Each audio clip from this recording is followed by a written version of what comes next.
Hi viewers, வணக்கம். Welcome to Ganga herbal kitchen. ரொம்ப நாளாக கேட்டாங்க, நான் தாங்க மிஸ் பண்ணிட்டேன் அந்த வீடியோவை. சாரி. நீங்கள் ட்ரை ஃப்ரூட் ஜூஸ்க்கு என்னென்ன அளவு எப்படி எப்படிலாம் ஊற வைக்கிறீங்க சொல்லுங்கம்மான்னு கேட்டிருந்தாங்க. இன்றைக்கும் ஒரு வீடியோ போட்டிருந்தேன். அதில் சக்தி ரங்கநாதன் தம்பி வந்து லிங்க் கொடுங்கம்மான்னு கேட்டிருந்தாங்க. ஆனால் நான் ஆக்சுவலாக அந்த வீடியோ போடலைன்னு நினைக்கிறேன். ஆனால் வீடியோவில் சொல்லியிருக்கேன், ஓகேங்களா? அதனால தான் ஷார்ட்ஸில் கொடுத்துருக்கேன். வேணுன்றவங்க சிம்பிளாக போய் பார்த்துக்கிட்டோம் அப்படின்னு. இப்போ டீட்டெயிலாக நம்ம வீடியோவில் கொடுத்துடலாம் அப்படின்னு தான் இந்த பதிவு. வேணுன்றவங்க ஃபாலோ பண்ணுங்கள், வேணான்றவங்க ஸ்கிப் பண்ணிவிடுங்க. அது அவங்கவுங்களுடைய சௌரியம், ஓகேங்களா?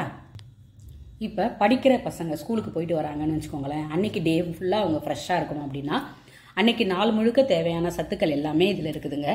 அதாவது ஜங்க் ஃபுட்டு வாங்கி கொடுக்கறதுக்கு பதில் நீங்கள் இந்த மாதிரி வாங்கி கொடுத்து குழந்தைகளுக்கு பழக்கம் பண்ணலாம், ஓகேங்களா? இது கூட வெள்ளரி விதை, பூசணி விதை இதெல்லாம் கூட வறுத்து ஒரு பாட்டிலில் பொடி பண்ணி வச்சுக்கிட்டு அந்த ஜூஸில் கூட போட்டு சாப்பிட்லாம், ஓகேங்களா? அது வந்து தேவைப்பட்டால் சாப்பிட்லாம், வேணான்னா ஸ்கிப் பண்ணிக்கலாம், ஓகேங்களா? இப்போ இந்த ஜூஸ்க்கு என்னென்ன அளவுனா நான் 2 பேருக்கான அளவு சொல்கிறேன்.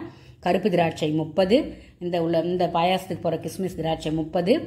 இது வந்து 2 டேட்ஸ் எடுத்து வச்சுருக்கேன். ஏன்னா எங்களுக்கு ஹீட் பாடின்றதுனால நான் ஒரு ஆளுக்கு 1 தான் போட்டிருக்கேன். உங்களுக்கு வந்து கூல் பாடி அப்படி இருந்ததுன்னா ஒரு ஆளுக்கு 2 சேர்த்துக்கோங்க, சரியா? ஆனால் இந்த கொட்டையை எடுத்துட்டு ஊற வச்சுக்கோங்க. இதில் வந்து ட்ரை அத்திப்பழம் நம்ம வீடியோவில் காமிச்சிருப்பேன்.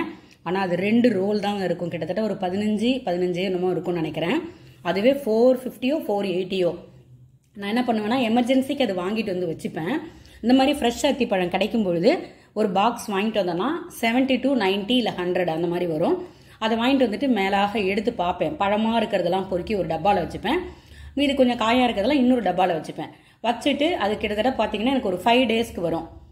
அத்திப்பழம் வந்து நாங்கள் வந்து ஸ்நாக்ஸ் மாதிரி சாப்பிட்ற ஒரு ஃப்ரூட் அது. அதனால் ஜூஸுக்கும் இருக்கும். நாங்கள் ஸ்நாக்ஸ் சாப்பிட்ணும்னு தோணும் பொழுது இந்த மாதிரி ட்ரை ஃப்ரூட்ஸ் இந்த மாதிரி ஃப்ரூட்ஸ் இருந்தால் எடுத்து சாப்பிடுவோம், ஓகேங்களா? இப்போ இந்த அத்திப்பழம் 4 போட்டிருக்கேன். அதே மாதிரி நீங்கள் உலர் அத்திப்பழம் இருந்தாலும் 4 போட்டுக்கோங்க. அக்ரூட் வந்து 2 போட்டிருக்கேன். பாதாம் வந்து 5 5 10 போட்டிருக்கேன். இது கூட பிஸ்தா இருந்தால் ஒரு ஆளுக்கு 4 இல்லை 5 சேர்த்து போட்டுக்கோங்க. 1 2 கூட குறைய போனாலோ தப்பு இல்லை, சரிங்களா? இது என்ன பண்ணணும்னா நைட்டே இந்த மாதிரி ஒரு பாத்திரத்தில் எடுத்து போட்டு ஒரு தடவை அலம்பிடுங்க. ஏன்னா எந்த பொருள் எப்படி பேக் பண்ணி வருதுன்றது நமக்கு தெரியாது. ஆனாலும் நல்லா அலம்பிடுங்க. இதை மட்டும் என்ன பண்ணணும், காலைல அரைக்கும் போது போட்டுக்கணும். நான் உங்களுக்கு காமிக்கிறதுக்காக எடுத்து வச்சிருக்கேன். இந்த காம்பை எடுத்துட்டு தண்ணியில் போட்டு நல்லா அலம்பிட்டு அதுக்கப்புறம் அதை அரைக்கும் போது சேர்த்துக்கோங்க. இது எல்லாத்தையுமே நைட்டு வந்து ஒரு பாத்திரத்தில் போட்டுட்டு நீங்கள் சமைக்கிற தண்ணி இருக்கு இல்லையா, அதை ஊற்றி மூடி வச்சிருங்க. அதாவது அந்த தண்ணியே கீழே கொட்டக்கூடாது. அதே தண்ணியை ஊற்றி ஜூஸ் அரைச்சிட்டு நீங்கள் 2 பேருக்கும் ஷேர் பண்ணி 2 சாப்பிட்டுக்க வேண்டியதுதான். இது நான் கொடுத்துருக்கிறது 2 பேருக்கான அளவு. இதில் நீங்கள் அப்படியே பாதி பாதியாக போட்டுக்க வேண்டியதுதான், சரிங்களா? அவ்வளோதாங்க. இது வந்து காலையில் நீங்கள் மார்னிங் டிஃபன் எடுத்துக்கிட்டிங்கன்னா அன்னைக்கு ஒரு நாள் பூரா நீங்கள் என்ன சாப்பிட்டா உங்களுக்கு அந்த எனர்ஜி கிடைக்குமோ அந்த அளவுக்கு எனர்ஜி உங்களுக்கு கிடைக்கும். நல்ல ஹெல்த்தாக இருக்கும்.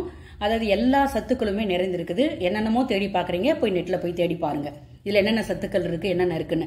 நான் சொல்லி நீங்கள் தெரிஞ்சுக்கிறத விட நீங்கள் தேடி பார்த்தீங்கன்னா உங்கள் மைண்டில் அது கண்டிப்பாக நிற்கும். நீங்கள் அதை 4 பேருக்கு சொல்லுவீங்க. நான் சொல்கிறத விட நீங்களே தேடி பார்க்கும் பொழுது அதில் வந்து உங்களுக்கு இன்னும் வந்து நல்லா பதிவாயிடும். நிறைய பேருக்கு சொல்லணுன்ற ஆர்வமும் உங்களுக்கு வரும், ஓகேங்களா? இதாங்க. இதை ஊற வச்சுட்டு காலையில் எழுந்து அரைச்சிட்டு, ஆனால் அந்த தண்ணி ஊற்றுற பார்த்தீங்களா, அதே தண்ணியை அப்படியே ஊற்றி அரைச்சிக்கணும். நிறைய ஊற்றிடாதீங்க, திட்டமாக ஊற்றுங்க. அதாவது ஆளு ஒரு 2 பேருக்குன்னா 2 டம்ளர் 2 கிளாஸ் வர மாதிரி பார்த்துக்கோங்க. அந்த அளவுக்கு தண்ணி ஊற்றுங்க. தண்ணி பத்தலைன்னா கூட நீங்கள் அரைக்கும் போது கூட சேர்த்து அரைச்சிக்கோங்க. ஆனால் திட்டமாக தண்ணி ஊற்றிக்கோங்க.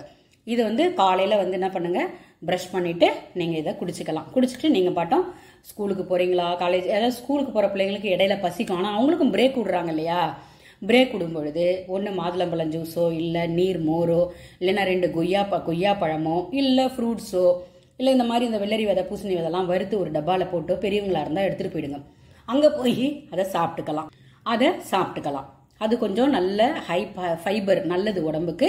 அதனால் சின்ன குழந்தைகள்லேருந்து இப்படியே பழக்கம் பண்ணிக்கிட்டே வாங்க. ஜங்க் ஃபுட்டை வாங்கி கொடுக்கறத அவாய்ட் பண்ணிவிடுங்க, ஓகேங்களா? இதுதாங்க. இது சாப்பிட்டுட்டீங்கன்னு வச்சுக்கோங்களேன். காலையில் இதை சாப்பிட்டுட்டு இது கூட நீங்கள் என்ன பண்ணலாம், இன்னொரு ஆப்ஷன் கொடுக்குறேன். இப்போ வந்து நீங்கள் ஒரு பனானா சேர்க்கணும் அப்படின்னாக்கா ஒரு செவ்வாழையை சேர்த்துக்கோங்க. சேர்த்து அரைச்சிட்டிங்கன்னா அதுவும் நல்லது தான். ஒரு அரைப்பழம் பெருசாக இருந்தால் அரைப்பழம் போட்டுக்கோங்க, சின்னதாக இருந்தால் 1 போட்டுக்கோங்க. நேந்திரம் பழம் பெருசாக இருக்கும் இல்லையா, பாதி போட்டுக்கோங்க, ஓகேங்களா? அப்புறம் என்ன பண்ணுங்கன்னா இதை அரைச்சிட்டு வடிகட்டக்கூடாது, அப்படியே சாப்பிட்றணும். வேணும்னா ஆப்ஷனுக்கு வாழைப்பழம் சேர்த்துக்கோங்க. சளி தொல்லை, வீசிங் ப்ராப்ளம் இருக்கிறவங்க வாழைப்பழத்துக்கிட்ட போகாதீங்க. இப்போ கிளைமேட் சரியில்லை, சரிங்களா? இதே தாங்க, இதுவே போதுமானது.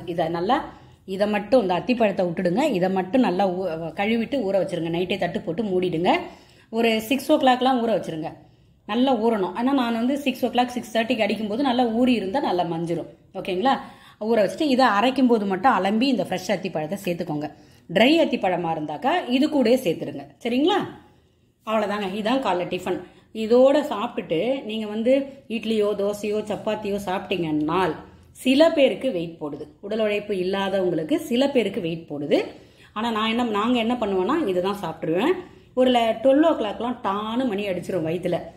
அப்போ நான் என்ன பண்ணுவேன்னா ஒன்று மாதுளம்பழம், இல்லைன்னா கொய்யாப்பழம், இல்லைன்னா செவ்வாழை, இல்லைன்னா நேந்திரம்பழம், எதுவுமே அன்னைக்கு இல்லை அப்படின்னா மோரை சிலிப்பி குடிச்சிருவேன். அதுவும் இல்லைன்னா பசும் பால் நல்லா ஒரு பெரிய டம்ளரில் எடுத்துப்பேன். எடுத்துக்கிட்டிங்கன்னா நம்ம 1:30 1 o'clock எல்லாம் நம்ம லஞ்சு சாப்பிட்டு போயிடலாம். ஓகேங்களா? இதை மாதிரி ஃபாலோ பண்ணி பாருங்கள். நீங்கள் குறைஞ்சபட்சம் ஒரு 48 நாள் ஃபாலோ பண்ணுங்கள். ஒரு 15 நாள் ஃபாலோ பண்ணும்போதே உங்களுக்கு ரிசல்ட் தெரியும். ரிசல்ட் தெரிஞ்ச பிறகு நீங்கள் எனக்கு பதிவு பண்ணுங்கள். நீங்கள் எப்படி ஃபீல் பண்ணுறீங்கன்றத 10 பேருக்கு சொல்லுங்கள். நம்மளால 10 பேர் பயனடையட்டும். ஏன்னா இந்த உணவை மாற்றினீங்கனாலே எல்லாமே மாறிடும்.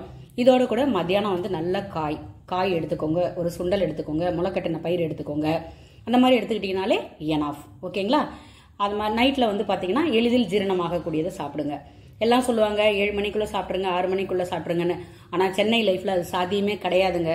இப்போ மெட்ரோ ஒர்க் நடக்கிறதுனால உண்மையிலே சொல்கிறாங்க அவங்களும் பாவங்க 3 மணி நேரம் 3.5 மணி நேரம் டிராவல் பண்ணி போக வேண்டிய ஒரு சூழ்நிலையில் இருக்கிறோம். வேற வழி இல்லை. மெட்ரோ ஒர்க் நடக்கிறதுனால அப்படியே ஜாம் ஆகி நிற்கிது பாருங்க. அந்த பூந்தமல்லியிலேருந்து கிண்டி தாண்டதே பெரிய விஷயமா இருக்குது. டிவியில் பார்த்தேன் நான்.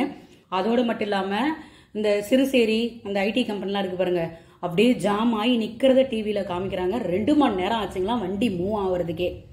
என்ன பண்ண முடியும்? ஒரு நல்லது நடக்குதுன்னா இது கஷ்டமா? ஆனால் உண்மையிலே சொல்கிறேங்க, சென்னை லைஃப் வந்து ஓட்டமும் நடைமுறை தாங்க. ஆனால் ஊரில் இருக்கிறவங்களுக்கு நம்மளோட சிரமம்லாம் நிஜமாலுமே புரியாது. அவங்களுக்கு வந்து ஒரு பனிஷ்மெண்ட் தரணும்னு நினச்சிங்கன்னா சென்னையில் வந்து ஒரு 10 நாளைக்கு பஸ் ஏறி இங்கே போயிட்டு வான்னு அனுப்பிவிடுமா. அதாங்க அவங்களுக்கு பனிஷ்மெண்ட்டு. அப்போ நம்மளுடைய கஷ்டங்கள் அவங்களுக்கு நிஜமாமே தெரியறதில்ல.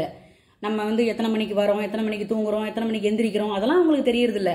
அவங்க பார்த்தீங்கன்னா காலையில் ஃப்ரீயாக 7 மணிக்கு எந்திரிப்பாங்க, வாக்கிங் போவாங்க, சாப்பிடுவாங்க, உடனே கிளம்பி வேலைக்கு போயிடுவாங்க. சாயங்காலம் 4 மணிக்கு வீட்டில் வந்து உட்காந்துருவாங்க, டிவியை போட்டுருவாங்க, 7 மணிக்கெல்லாம் சாப்பிட்டு கதவை மூடிட்டு படுத்துருவாங்க. ஆனால் நம்ம சென்னையில் இருக்கிறவங்க 99% உங்களோட லைஃபுக்கு அப்படி கிடையாதுங்க. ஏன்னா ஓடித்தான் ஆகணும், குடும்பத்தை காப்பாற்றி தான் ஆகணும், வாழ்ந்து தான் ஆகணும். அந்த ஒரு கட்டாயத்துக்கு தள்ளப்பட்டிருக்கோம். ஓகேங்களா? இது வந்து வேற வழி இல்லை. நம்ம சொல்கிறோம், ஈஸியாக சொல்லிடலாம். ஆனால் அதை ஃபாலோ பண்ணால் கண்டிப்பாக முடியாது. ஓகேங்களா? அதனால் லேட் ஆச்சுனாக்கா ஆவியில் வெந்த பொருள் சாப்பிட்டுக்கோங்க. இட்லியா சிறுதானியம், சிகப்பரிசி, இந்த கவுனி அரிசி, இந்த மாதிரியான இட்லி ரெசிபியை ஆவியில் வெந்ததாக சாப்பிட்டுக்கோங்க. தோசையை அவாய்ட் பண்ணிவிடுங்க. ஓகே, ட்ரை பண்ணி பார்த்துட்டு உங்களோட பதிவை சொல்லுங்கள். நன்றி.